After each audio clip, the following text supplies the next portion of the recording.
আচ্ছা না, এখন ঘটনা হলো তাহলে আমি শুরু করি। সেটা হলো যে এই যে গ্রিক দার্শনিক ডেমোক্রিটাসের এটা হয়েছিল, তাই না?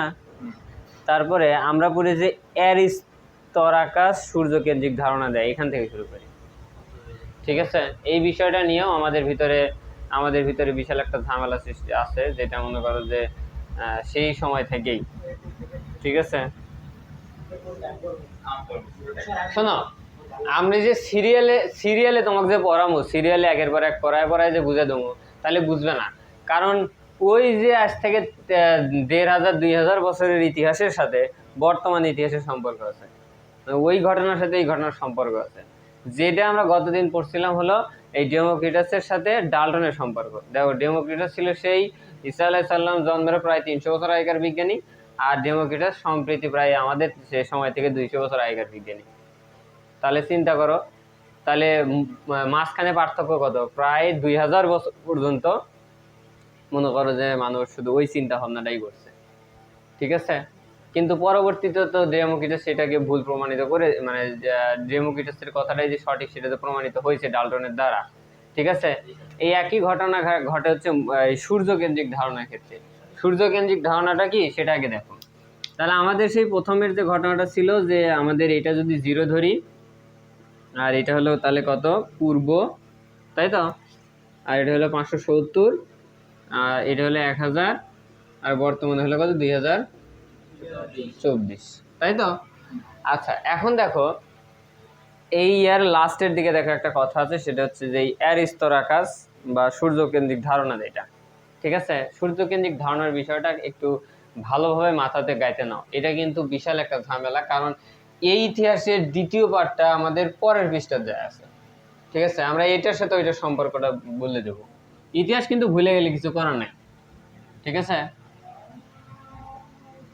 দেখো প্রথমত যে ঘটনাটা ঘটে সেটা হলো যে অ্যারিস্টারাকাস উনি এই সময় বিজ্ঞানীরা ছিল, এই সময়কার বিজ্ঞানী ছিল, মানে 0-র আগের সাল অর্থাৎ খ্রিস্টপূর্বের BC-র একটা বিজ্ঞানী ছিল। এই সময় অ্যারিস্টরাকাস বা তার আগের যেসব বিজ্ঞানীগুলো, মানে তার আগে, ঠিক আছে, ওরা বিশ্বাস করতো কি যে এই মাঝখানে হলো আর্থ আর সাইডে হলো সান। বুঝছো? মানে ওই ওদের সময়টাতে যে বিষয়টা ছিল সেটা হলো, হ্যাঁ, ওরা ভাবছে যে পৃথিবীটা ছিল কি স্থির, মানে মাঝখানে পৃথিবীটা ছিল একটা স্থির মাঝখানে, আর সূর্য চারপাশ দিয়ে এভাবে ঘুরতেছে। এইটা চিন্তা ভাবনা করছিল মনে করো যে এই সময়কার যে বিজ্ঞানীগুলা। কিন্তু এই অ্যারিস্টরাকাস সর্বপ্রথম মনে করো এই সৌরকেন্দ্রিক ধারণাটা প্রদর্শন করে। বুঝছো? অ্যারিস্টরাকাসটাই সর্বপ্রথম কি করবা? ওই দেখো যাইতে হয়। হ্যাঁ, আচ্ছা, অ্যারিস্টরাকাস সর্বপ্রথম কি করে? সৌরকেন্দ্রিক ধারণাটা আমাদের সামনে নিয়ে আসে। সৌরকেন্দ্রিক ধারণাটা মানে বুঝলা? সূর্যকেন্দ্রিক ধারণাটা বুঝলা? সূর্যকেন্দ্রিক ধারণা বলতে সূর্যটাকেও মাঝখানে রাখে আর আর্থটাকে হচ্ছে চারপাশে রাখে।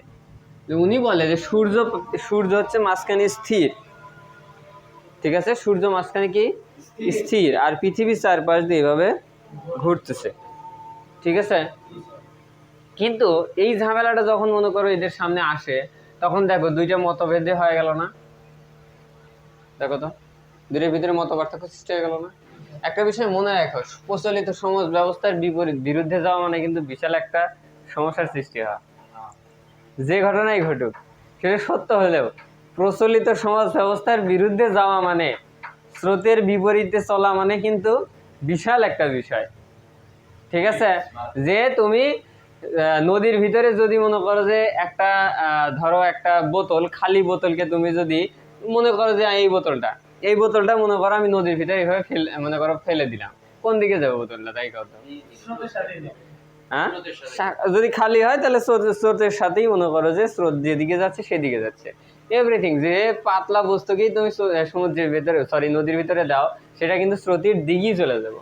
প্রশ্ন, স্রোতের বিপরীতে যাওয়া কিন্তু ঝামেলা, তাই না? আর স্রোতের বিপরীতে যাবার নিলে পরে সমস্যা কিছু একটা হবেই।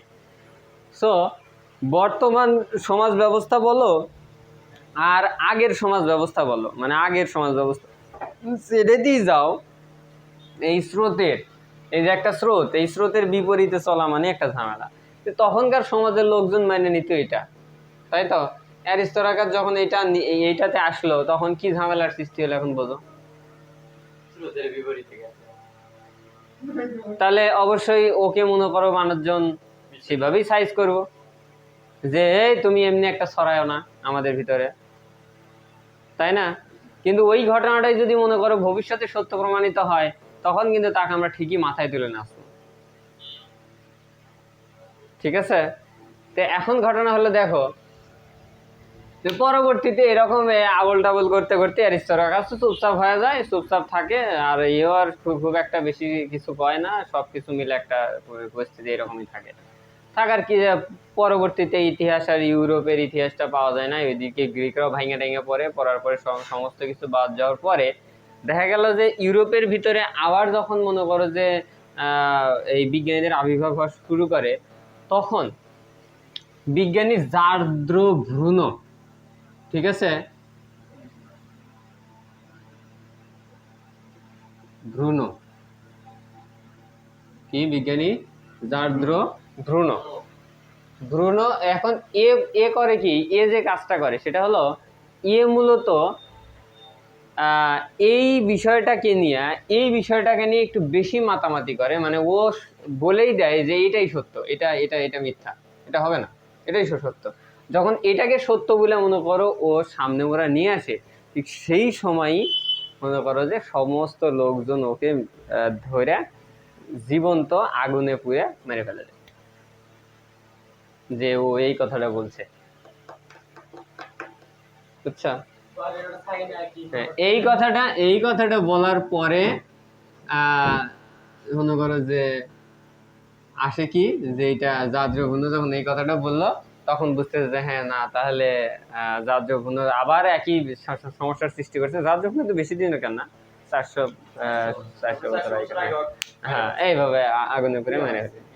দেখো সত্য ঘটনা কিন্তু বলার পরেও আগুনে পুড়ে মেরে ফেলাইল, কিন্তু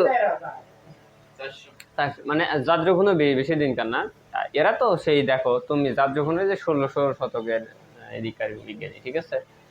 আচ্ছা, হ্যাঁ, কিন্তু এর পরেও আরো আবিষ্কার হচ্ছে। দেখো তার পরবর্তীতে বিজ্ঞানী কপারনিকাস, তার কেপলার, তারপর হচ্ছে গ্যালিলিও, না নিউটনের মহাকর্ষণ গতি নিয়ে কোনো কিছু বলে নাই, ঠিক আছে, গ্যালিলিও, এরা আবার কিছু বিষয় নিয়ে মনে করো সবার ভিতরে নিয়ে আসে। সেটা হচ্ছে কোপারনিকাস করে কি, ও বিশ্বাস করত যে এটা সঠিক এবং কি ওর কাছে প্রমাণও ছিল, বাট যে অপরাধে যাজ্ঞবল্ক্যকে মারা হয়েছে সেই ঘটনায় যদি আবার কোপারনিকাস শুরু করে তো কি খাতে দেবো? হ্যাঁ, বুঝছো কি এখন তাহলে কথা? তুমি জানো যে এই বিষয়টা এখানে দুর্নীতিটা হচ্ছে, এখানে এই সমস্যাটা হচ্ছে, তুমি ওখানে একটা কথা বলছো, বলার কারণে তোমাকে মনে করো যে ফাটাইছে, সো তোমার ফ্রেন্ডরা স্বাভাবিকভাবেই সবাই সতর্ক হয়ে যাবে, ঠিক আছে? আচ্ছা, এখন সেটাও নাই, এই যে তখনও পর্যন্ত কিন্তু এইটা নিয়ে মতবিরোধ থাকতেই আছে। পরবর্তীতে যে ঘটনাটা ঘটে সেটা হচ্ছে এই কোপারনিকাস যায় কি করে, কোপারনিকাস বলে যে এটা সঠিক, ঠিক আছে, বাট ওর কাছে না এই যে আমাদের যে বিজ্ঞানীদের বিষয়ে একটা দেখবা যে ফিজিক্সের সবচেয়ে বেশি ব্যবহৃত হয়েছে সূত্র, কোনো কিছু হিসাব নিকাশের জন্য সূত্র, কিন্তু সূত্রের সাথে হিসাব নিকাশগুলো আর মেলে না, বুঝছো? সূত্রের সাথে হিসাব নিকাশগুলো মেলে না, কাজে ও বুঝতেছে যে পৃথিবীকে কেন্দ্র করে সূর্য ঘুরতেছে না, সূর্যকে কেন্দ্র করে পৃথিবী ঘুরতেছে, কিন্তু এই বিষয়টা ও হিসেবে মিলাতে পারতেছে না। সেই মুহূর্তে মনে করো যে কেপলার কি করলো, কেপলার এই বিষয়টাকে একটু এইভাবে নিল, ও সূর্যকে রাখলে এখানে আর আর্থকে রাখলে এখানে। দেখো পার্থক্যটা দেখছো, এটা হলো বৃত্তাকার, এটা হলো বৃত্ত, আর এটা হলো উপবৃত্ত, দেখছো? একটা কি বৃত্ত আর একটা কি উপবৃত্ত। উপবৃত্ত হলো অনেকটা ডিম্বাকৃতির মতো একটা সিস্টেম এরকম, ঠিক আছে, ক্লিয়ার? তাহলে এই যে বৃত্ত আর উপবৃত্ত, যখন এ বৃত্ত থেকে বের হয় উপবৃত্ত কল্পনা করলো, তখন দেখলো হিসাবে সবকিছুতে মিলে, ঠিক আছে। কিন্তু এদের ভিতরে যে ঝামেলাটা ছিল, এরা প্রকাশ করতে পারতেছে না যে এটা সঠিক, কারণ তখনও পর্যন্ত মানুষ বিশ্বাস করে এটা ঠিক। তখন মনে করো যে এরা এই জায়গাতে একটা কথা লিখলো যে এটা গাণিতিক সমাধান, গাণিতিক সমাধান মাত্র, মানে এটা আমরা কোনো একটা ঘটনার সাপেক্ষে এটা গাণিতিক সমাধান হিসেবে আমি ধরে নিছি, এখানে কোনো আসলে এক্সাক্ট না, আমরা মানিয়ে নিছি ধরো এটা, বাট মানি নেই বলছে চিন্তা ভাবনা, মানে বুঝতেইছো যে একটা চোরামি চিন্তা ভাবনা আছে, যে আমি মন থেকে মানতেছি এটা, বাট মানুষের জন্য বিশ্বাস করতেছি এটা। এখন তো এটাকে আমি যদি সরাসরি বলি, আমার উপর কোনো রিয়াকশন আসতেই পারে, এই জন্য ওরা এইভাবে ঘটনাটা বললো, ঠিক আছে। আচ্ছা গেল, তারপরে এই একই ঘটনা মনে করো গ্যালিলিও বলে ফেলায় যে এটা ঠিক আছে, গ্যালিলিও বলে ফেলায় যে সূর্যটা সানটা মাঝখানে আর আটটা পাশে, গ্যালিলিও বলে ফেলায়। এই গ্যালিলিও এই কথাটা বলার কারণে গ্যালিলিওকে প্রায় 12 বছর গৃহবন্দী করে রাখে, মানে জেলে রাখে। ওই তখনকার শাস্তি তো আর এখনকার শাস্তির মতো না, তখনকার জেল টেল সব ছোট ছোট ছিল, অনেকটা ওই যে সেই বানরের খাঁচার মতো, বুঝছো, ওখানেই আয়নাঘরের মতো অনেকটা, তো এই হলো বিষয়, ক্লিয়ার? তে এই যে একটা সিস্টেম, কিন্তু প্রশ্ন হচ্ছে তাহলে এখন পর্যন্ত কোনটা সঠিক? আচ্ছা আচ্ছা, এখন দেখো আমি একটু রেফারেন্সটা কোরআন থেকে নিয়েছি। কোরআন কিন্তু বলতেছে সান, আর্থ, মুন সব কিছুই ঘোরে, সূর্য ঘোরে, হ্যাঁ সূর্য মনে হয় নিজ জায়গা থেকে এরকম এরকম। এখন প্রশ্ন হচ্ছে যে তাহলে এখন দেখো তুমি কি, অনেকে দেখো যে এইভাবে সিস্টেমে ব্যাখ্যা নিয়ে আসে, অনেকে বলে যে কোরআনেতে এইভাবে কিছু আয়াত আছে যে আল্লাহ তাআলা পৃথিবী পাহাড়কে করেছেন কিলক স্বরূপ, যেন পৃথিবী নরম থেকে রক্ষা পায়, বুঝছো। আবার অনেকে মানে এই ব্যাখ্যাটা নিয়ে আসে যে আল্লাহ তাআলা পর্বতকে করেছেন কি কিলক স্বরূপ, কিলক মানে কি পেরেক স্বরূপ, যেন পৃথিবী নরম থেকে রক্ষা পায়। আবার পৃথিবী নরম থেকে রক্ষা পায়, নরম থেকে রক্ষা পায়, নরম থেকে রক্ষা পায়, ভূমিকম্প না, নরম থেকে রক্ষা পায়, ব্যাখ্যা আমি দিচ্ছি।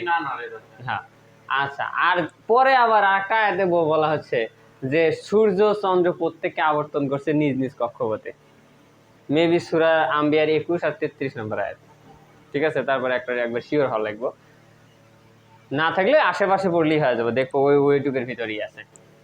এখন প্রশ্ন হচ্ছে ভালোভাবে বোঝো, দেখো বলতেছে সূর্য ও চন্দ্র প্রত্যেকে আবর্তন করছে নিজ নিজ কক্ষপথে, তাই তো। এখন প্রশ্ন হচ্ছে সূর্য চন্দ্র প্রত্যেকে আবর্তন করছে নিজ নিজ কক্ষপথে, এখানে একটা বিষয় ভালো করে শোনো তো, এখানে কি পৃথিবীর কথা কোনো উল্লেখ আছে না? এখন তার মানে কি সূর্য ঘোরে চন্দ্র ঘোরে কোথায়? নিজ নিজ কক্ষপথে, মানে এরা নিজ নিজ কক্ষপথে ঘুরতেছে, কিন্তু পৃথিবী ঘোরার কথা এখানে কিছু বলছে? হ্যাঁ আচ্ছা, আবার কিছুক্ষণ আগের আয়াতটা কি ছিল যে পৃথিবী নরম থেকে রক্ষা পায়, তার মানে পৃথিবী যেন না নড়ে। অনেকে এইভাবে মনে করো একসাথে আবার গোঁজামিল দিয়ে একটা অপব্যাখ্যা সৃষ্টি করে, আসলে ব্যাখ্যাটা ওই রকম না, দুইটার সাথে দুটো আলাদা। নরম থেকে রক্ষা পাওয়ার মানে হলো যে আমাদের যে স্থলভাগটা, এই স্থলভাগটা পানির উপরে ভাসতেছে, মনে করো একটা গামলার ভিতরে তুমি যদি পানি নাও, নিয়ে ওর উপরে যদি তুমি কয়েকটা মনে করো যে ধরো ছেড়ে দাও, খেলনা ছেড়ে দাও প্লাস্টিকের, তো তুমি পানি নড়াইলে পরে খেলনা নড়বে না, এরকম। তো পৃথিবীটা মনে করেন একটা ওই রকম, যে একটা মানে পানির একটা ইয়ের উপরে এই যে ইয়েগুলা তোমার, এই যে স্থল ভাগগুলো, বড় বড় যে মহাদেশীয় যে ভূখণ্ডগুলা, ঠিক আছে, এই মহাদেশগুলো মনে করো ওর উপরে মনে করো স্থির অবস্থা, মানে নড়াচড়া যেন না করে, ওর উপরে ভাসতেছে বাট নড়াচড়া যেন না করে। এই জন্য আল্লাহ তাআলা পর্বতকে পেরেক স্বরূপ ওগুলা আটকায় দিচ্ছে। এখন বুঝছো? এই জন্য বলছে যে আল্লাহ তাআলা পর্বতকে করেছেন কিলক স্বরূপ, মানে পেরেক স্বরূপ, যেন পৃথিবী নরম থেকে রক্ষা পায়। তাহলে বিষয়টা বুঝছো? আর এটার সাথে ওটার কোনো সম্পর্ক নাই। ওটা বলছে যে শুধু স্থল ভাগটা যেন না নড়ে, ওই জন্য বলছে যে স্থল ভাগটা যেন স্টপ থাকে। ঠিক আছে? যেহেতু এটাকে একটা পানির উপরে রাখা হয়েছে, সো পানির উপরে রাখলে এবার এটা নড়াচড়া করবে স্বাভাবিক। আর এটা নড়াচড়া করলে কি আমরা থাকতে পারবো? এই যে এখন কি বিষয়টা কি ক্লিয়ার? তাহলে কোরআন তো বলেছে তো পৃথিবী ঘোরে না। আচ্ছা, কোরআনে পৃথিবী ঘোরে কি না ঘোরে সেই বিষয়ে তো কোনো কিছু বলে নাই। সো পৃথিবী ঘুরতেই পারে। তাহলে কি হবে? কোরআনে তো সব কিছু থাকার কথা না, কোরআনে যদি একদম সূক্ষ্ম বিষয় থেকে শুরু করে একদম সব কিছু থাকতো, তাহলে তো কোরআন শরীফ রাখার জন্য তো মনে করো যে মানে 5,000 তলা বিল্ডিং লাগতো। আমার কথা কি বুঝছো? এমন কিছু নাই যেটা কোরআন শরীফে নাই, কিন্তু যেটাকে যতটুকু জানাইলে তুমি স্বাভাবিকভাবেই দৃষ্টিতে বুঝবে, ঠিক ততটুকুই তোমাকে জানানো হয়েছে। কোরআন শরীফ যদি স্বাভাবিক বইয়ের মতনই হতো তাহলে তো আর কোরআন শরীফের তো কোনো মজা থাকতো না। কথা কি হচ্ছে? এখন দেখো, এখন প্রশ্ন হচ্ছে তাহলে সূর্য চন্দ্র ঘুরতেছে, হ্যাঁ, আর আমরা তো তাহলে এটাও নিয়ে আসতে পারতেছি যে পৃথিবী তো তাহলে ঘুরতেছে, কারণ নরনের কথা যেটা করছে সেটা তো আর পৃথিবীর নড়ার কথা বলে নাই, বলছে কি স্থল ভাগ নড়ার কথা। তার মানে ওর সাথে ওর কোনো সম্পর্ক নাই। তাহলে দেখো কোরআন অনুপাতে সূর্য ঘুরতেছে, চন্দ্র ঘুরতেছে, আর বিজ্ঞানীরা তাহলে এই পর্যন্ত আমরা আবিষ্কার করলাম কি যে পৃথিবী ঘুরতেছে। দুইটাকে যদি আমি একত্রিত করি, ঠিক আছে, তাহলে দেখো সূর্য চন্দ্র পৃথিবী তিনটেই ঘুরতেছে। এখন প্রশ্ন, স্যার সূর্য কি ঘোরে? হ্যাঁ, অবশ্যই ঘোরে।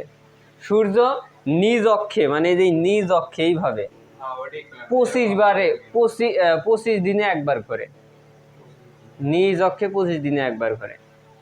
বুঝছো? হ্যাঁ, মানে ধরো এই যে এই লেখাটা মনে করে এখানে, তাহলে এইভাবে ঘুরে এই পাশে সূর্যের এই পাশে ঘুরে আবার আসতে কতদিন সময় লাগে? আচ্ছা, এখন তোমরা বলতে পারো স্যার তাহলে মনে হয় সূর্য ওই জায়গায় বসে থেকেই ঘোরে। আসলে তা না, সূর্য নিজেও এইভাবে ঘোরে।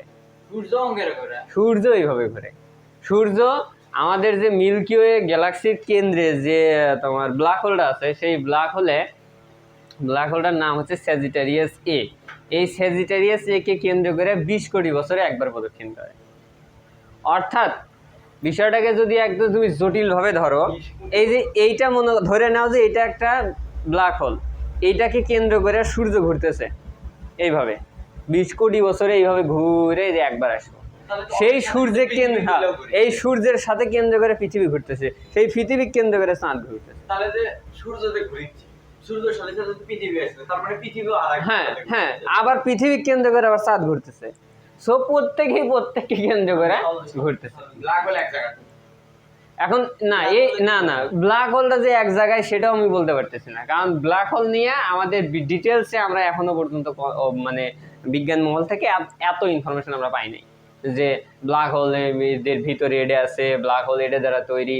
জাস্ট ইনফরমেশন, ক্যালকুলেশন, থিওরি এবং বিভিন্ন অনুপাতে, বিশেষ করে বিজ্ঞানী হকিং অনেক থিওরি দিয়ে গেছে ব্ল্যাক হোল নিয়ে। এইসব বিষয় নিয়ে মনে করো আমাদের কিছু ইনফরমেশন আছে, কিন্তু আমরা যদি বলি যে ব্ল্যাক হোল সম্পর্কে আমরা সমস্ত কিছু জানে ফেলাচ্ছি, এটা রং, এটা ভুল। ব্ল্যাক হোল সম্পর্কে আমরা বিশেষ কিছুই জানি না। বুঝছো? মোটামুটি একটা ইনফরমেশন আমাদের কাছে আছে। আর ব্ল্যাক হোলও হতে পারে যে আরো 2-4টা কেন্দ্র করে ঘুরতেছে, সেগুলো আরো কাউকে কেন্দ্র করে ঘুরতে পারে। কারণ এই মহাবিশ্ব যত বড়, সেটা যদি তুমি একবার জাস্ট চিন্তা করো, এই চিন্তাতেই তোমার আসবে না যে মহাবিশ্ব তাহলে এত বড়।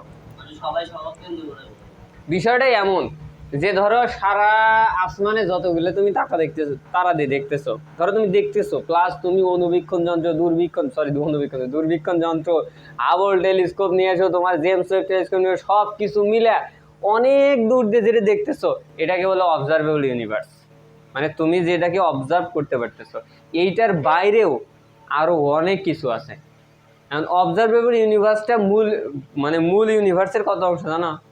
মাত্র 4%। আর 96% আমরা দেখি না। দেখতে গেলে মহাকাশের বাইরে তাহলে মানে মহাকাশে গেছো তুমি, যাইয়া সমস্ত স্যাটেলাইট এক জায়গা করছো, করে সব কিছু মিলে তুমি যে জায়গা দেখতে পারতেছো, মানে এতদিনে যা খুঁজে বের করছো সেটা ধরে নাও 4%। তাহলে তো আমরা 0% তো আমরা ঠিক নেই। বুঝছো?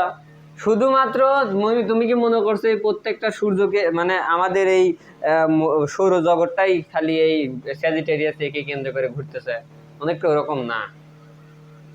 ধরে নাও আমাদের এই ঘরটা সম্পূর্ণ ধুমা দিয়ে একদম মনে করো যে কানায় কানায় পরিপূর্ণ, আমরা কিছু দেখতে পারবো? ঠিক দূর থেকে মনে করো যে এই এই আমাদের এই মিল্কি ওয়ে গ্যালাক্সি দেখতে এরকম মনে হয়। প্রত্যেকটা ধোঁয়ার একটা করে কণাকে মনে করো হলো একটা করে সূর্য, একটা করে সূর্য, একটা গ্যালাক্সি। ধরো আমাদের এই পুরা রুমটা একদম ধোঁয়ায় পরিপূর্ণ, সবগুলো ধোঁয়ায় মনে করো যে একদম ধোঁয়ায় কানায় কানায় পরিপূর্ণ হয়ে গেছে, তুমি কিছু দেখতে পারতেছো না ধোঁয়ার জন্য। সেই সময় মনে করে একটা মনে করো বিন্দু দিচ্ছ, ওইটাকে মনে করো যে আমাদের সূর্য। এরকম কত কোটি কোটি এর ভিতরে আছে, তুমি খুঁজেই পেবে না। পৃথিবীও আছে, মানুষ আছে। জানো ওর ভিতরে পৃথিবী, সূর্য কি খুঁজে পাচ্ছ না? পৃথিবী কোনে আছে? আগে তো সূর্য খুঁজে পেয়েছে, তারপরে তো পৃথিবীর যাবে। বুঝছো? আবার স্যার গ্যালাক্সি কি তাহলে একটাই? কোনোদিনও না, গ্যালাক্সি কোনোদিনও একটা না, বিলিয়ন বিলিয়ন গ্যালাক্সি মনে করো। ওই রকম ধোয়ার মতো ঘর মনে করো বিলিয়ন বিলিয়ন আছে, ধরো 100 বিলিয়ন আছে। তাও এটা অবজারভেবল ইউনিভার্সের মাঝখানে, মানে তুমি যতটুকু চিন্তা করতে পারতেছো বা ধারণা করতে পারতেছো বা দেখতে পারতেছো, এটাকে বলে অবজারভেবল ইউনিভার্স। তাও অবজারভেবল ইউনিভার্স, তার সর্বোচ্চ 4%। তাহলে বাকি 96% আমি দেখতেইছি না।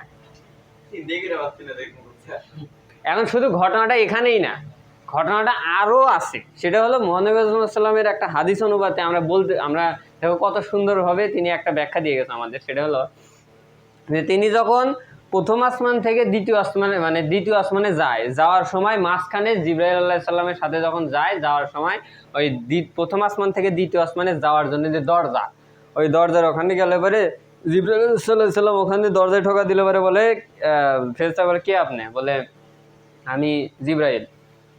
বলে আপনার সাথে কে? বলে এই জামানার শেষ নবী হযরত মুহাম্মদ সাল্লাল্লাহু আলাইহি ওয়াসাল্লাম। বলে উনাকে কি এখানে নিয়ে আসার জন্য অনুমতি দেওয়া হয়েছে? বলে হ্যাঁ, ওনাকে নিয়ে যাওয়ার অনুমতি দেওয়া হয়েছে।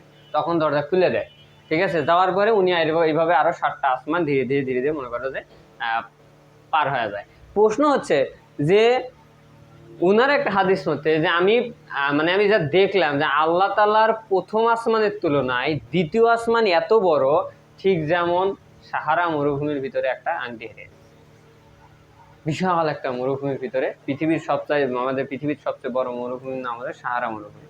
ধরেন এই মরুভূমির ভিতরে একটা আংটি হেরে গেছে, আংটি।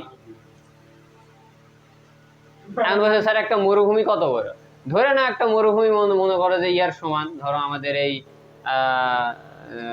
মানে ভারতীয় উপমহাদেশের সমান, ঠিক আছে। আমার কথা কি ক্লিয়ার?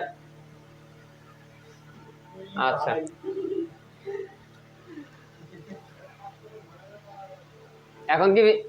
এখন কি বিষয়টা বুঝছো? হ্যাঁ, আচ্ছা আচ্ছা, নাও আমরা দ্বিতীয় টপিকসে আসি।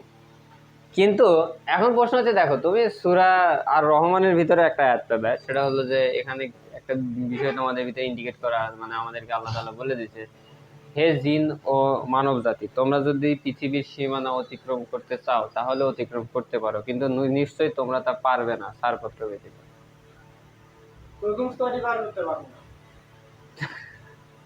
তার মানে কি বুঝলে? যে আমাদের দ্বারা সম্ভব না। আয়াতের ব্যাখ্যাটা বুঝলে আমাদের দ্বারা পৃথিবী না যায়, এই মহাবিশ্বের যে সীমানা। শোনো, কিভাবে তুমি পার হতে পারো? যেখানে আমাদের যে সূর্য, এই যে আমাদের যে সূর্য, এই সূর্যের সবচেয়ে কাছে একটা তারা আছে না? এই সূর্যের কাছে আর একটা তারা আছে, সবচেয়ে কাছে, চারদিক থেকে সবচেয়ে কাছে। এই সূর্যের তারা, এই কাছের এই তারার নাম হলো প্রক্সিমা সেন্টারি। বুঝছো? এখান থেকে এইটুকের দূরত্ব কত জানো? পৃথিবীর সবচেয়ে কাছের তারার নাম প্রক্সিমা সেন্টারি।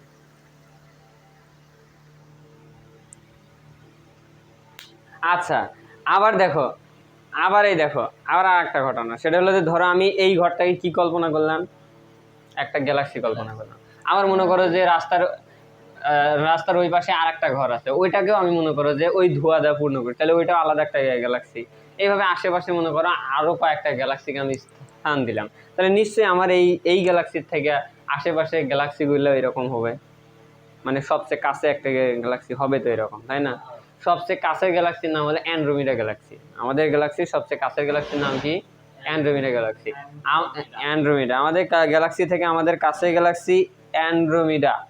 এই গ্যালাক্সির দূরত্ব তুমি যদি আলোর বেগে যাও, আলোর গতি হলো 1,86,000 মাইল অথবা 3 × 10⁸ যদি এর গতি তো যাও, তাও মিনিমাম মনে করো যে 26 লক্ষ বছর লাগবে। সাল কত আজকে যাওয়া শুরু করলে? তার মানে তোমার দ্বারা সম্ভব না, তুমি তোমার বৌসাল নিয়ে যাওয়া লাগবে, নাতি পুতি হবো, সেগুলা নাতি পুতি না, সেগুলা নাতি পুতি মনে করে এরকম করতে, মানে তুমি উদ্যোগ নিচে যাওয়ার, বাট তুমি যা পৌঁছাতে পারবে না, বুঝছো? ওরাই ইঞ্জিনিয়ার হওয়া লাগবে, ওরাই রকেট চালাইবো, ওরাই তারপর ওই জায়গায় যাবো, তাও 26 লক্ষ বছর পরে যদি তুমি আলোর গতির যেতে পারো। আর যদি তোমার কোনো সমস্যা থাকে সরবল পয়সা মারবে কাছে এখন কি বিষয়টা কি ক্লিয়ার? কাজেই দেখো, সামান্য আমাদের কাছের যে গ্যালাক্সি সেখানেই যাওয়া সম্ভব না, তো সেখানে প্রথম আসমান তো অনেক আর কি, সেই জায়গাতে মনে করো যে ধরে নিলাম, আমার একটা কথার কথা যে আল্লাহ মাফ করুক, ধরে নিলাম যে গ্যালাক্সি যদি মনে করো যে ধরো আমাদের যদি বোর্ডের এই প্রান্ত থেকে এই প্রান্ত যদি গ্যালাক্সি হয়, তাহলে ধরে নাও যে প্রথম আসমান এই জায়গা থেকে আমাদের উত্তরবঙ্গের শেষ সীমানা, বুঝছো? এখন আল্লাহ জানে তার কত বড়, একটা আইডিয়া তোমাদের জাস্ট শুধু বোঝানোর ক্ষেত্রে, ঠিক আছে? মহাকাশের বাইরে গেলে কি কি একটু দেখা দাও। হ্যাঁ, এই সম্পর্কে কিছু আছে কোরআনে? মহাকাশের বাইরে কি আছে? হ্যাঁ অনেক কিছুই আছে, ধীরে ধীরেই বুঝবে। তাহলে এখন দেখো, এখানকার আমার অ্যারিস্টোটলের যে যেখানে বলছে অ্যারিস্টোটল সূর্য কেন্দ্রিক ধারণা দিয়েছিলেন, তাই না? এর সাথে দেখো পরের পৃষ্ঠার লাইনটার সাথে একটু মিলে নাও, সেটা হলো যে এই যে এখানে এসো, এই যে পরে হচ্ছে যে 1543 সাল থেকে 1543 সালে কোপার্নিকাস 1543 সালে কোপার্নিকাস তার একটি বইয়ে সূর্যকেন্দ্রিক একটি সৌরজগতের ব্যাখ্যা দেন। বইয়ের দেখো বই লিখেছিলেন, এটি হ্যাঁ, একটি সত্যিকার ব্যাখ্যা নয়, শুধু গাণিতিক ব্যাখ্যা। গাণিতিক সমাধান মাত্র, দেখছো? ঠিক আছে কি আমার কথা? তারপরে কোপার্নিকাসের তত্ত্বটি দীর্ঘদিন লোকচক্ষুর আড়ালে পড়েছিল। গ্যালিলিও 1564-1642 সেটিকে সবার সামনে নিয়ে আসেন। তাহলে দেখো, আমি বললাম না যে গ্যালিলিও আর চুপ থাকতে পারে নাই, সে মনে করো সবার সামনে নিয়ে আসছে, যেটা ঠিক করছিল। তিনি গাণিতিক সূত্র দেওয়ার পর পরীক্ষা করে সেই সূত্রটি প্রমাণ করার বৈজ্ঞানিক সূত্র ধারায় সূচনা করেন। গ্যালিলিওকে চিত্র অনেক সময় আধুনিক বিজ্ঞানের জনক বলা হয়। তবে সূর্য কেন্দ্রিক সৌরজগৎকে প্রবক্তা হওয়ার কারণে তিনি চার্জের কোপানলে পড়েছিলেন এবং শেষে জীবনকে তাকে গৃহবন্দী হয়ে কাটাতে হয়। চার্জের কোপানল বোঝো? ধর্মযাজকদের হচ্ছে, কারণ শোনো, আমাদের এক এক সময় তো দেশ এক এক ভাবে চলে। ওই 1600 শতকের ওইদিকে 17 শতকের ওইদিকে সাধারণত রাজারা কথা শুনতে হচ্ছে ধর্মযাজকদের। ধর্মযাজক মানে বোঝা, যে রাজা ছিল সেই রাজার আন্ডারে মনে করো 15-20 জন মনে করো যে কিছু ধর্মযাজক থাকতো, যারা ধর্মীয় কিতাব পাঠ করবো বা বুক পড়তো। ওরাই রাজাকে বিভিন্ন আইন টাইন বলতো, এবং ধরো একটা রাজার সামনে কেউ একটা আসছে, আর বিচার কেমন হবে না হবে সব রাজা ওদের থেকেই শুনতো, বুঝছো? ওরা যেটা বলবো সেটাই ঠিক, এরকম বিষয়টা ছিল। 1687 খ্রিস্টাব্দে বিজ্ঞানী নিউটন বলবিদ্যার। আচ্ছা, এখন আমাদের মহাকর্ষ ঘটনা শেষ, এখন আসলে আবার আরেক ঘটনায়। তাহলে দেখো শুরু হয়েছিল, দেখো কোথায় সালগুলো লেখা, সাল এই যে লিখিতে দিচ্ছি, ওই ধাপে ধাপেই তো আছে, ওই জন্যই তো আমি জানি না। এই দেখো না, সাল ওই জন্যই প্রথম দিন থেকে আমাদের, সেটা বলছি প্রথম ক্লাস থেকে, সেজন্য মাথায় মনোযোগ নিয়ে আসা লাগবে যে প্রথম ক্লাসের সালটা স্যার কোথা থেকে কোন বিষয়টা বলছিল, যে কার থেকে কি, এই বিষয়টা না মনে থাকলে যে বিষয়টা গুলোকে তোমার মনে করো যে কাজ লেগে আছে, তাছাড়া গোছাতে পারবে না যে কোন বিজ্ঞানী কিভাবে কি আবিষ্কার করে আসলো না আসলো, ঠিক আছে। তার পরবর্তীতে দেখো, এখন প্রশ্ন হচ্ছে এখানে এই টপিকটা শেষ করব। প্রশ্ন হচ্ছে দেখো এখানে এসে কি হলো, এটা সৌরকেন্দ্রিক ধারণা দিল। এখন এইটা আমাদের এটা কি কে বলতেছে? কোরআন, তাই তো। কিন্তু এই যে এই বিষয়টাই যে আসলে সত্য, মানে এইটাই যে সত্য, এই কোরআনের এই হিসাবটাই যে সত্য, সেইটা আমরা প্রমাণ করছি সর্বোচ্চ ধরো 50 থেকে 100 বছর আগে সম্মিলিত প্রচেষ্টায় এই বিষয়টা যে সত্য সেটা প্রমাণ করছি। সেটা কোরআন শরীফ বলে গেছে প্রায় 1500 বছর আগে, বুঝছো? মানে সূর্য যে ঘোরে এটা আমরা ধরো, এটা আমরা বর্তমানে আধুনিক যুগের মানুষরা জানতাম না যে সূর্য ঘোরে, ধরো 50 বছর আগে আবিষ্কার হয়েছে। সোজা কথা, যার জন্ম মনে করো 150 বছর আগে, ও জানতো, ও এটা জানে মরছে যে সূর্য স্থির, সেটা আমরাও জানলাম। বুঝছো? ও এটা জানে মরছে কি সূর্য স্থির। কিন্তু কোরআনে কিন্তু সেটা বলা আছে কি আজ থেকে 1500 বছর আগে যে না, সূর্য ঘুরতেছে। সেটা আমরা প্রমাণ করছি মাত্র কিছুদিন আগে। কথা কি বুঝছো? ক্লিয়ার? আচ্ছা আচ্ছা, এখন ঘুরে এসো আবার আগের পৃষ্ঠায়। সেটা হলো যে আমাদের এই যে আর্কিমিডিস নিয়ে আমরা এখন একটু পড়ি। এই যে পরের পৃষ্ঠায় 6 পৃষ্ঠায় যাও। এই ভিডিওটা অফ করো, বাইরে আবার নতুন করতে হবে তাহলে।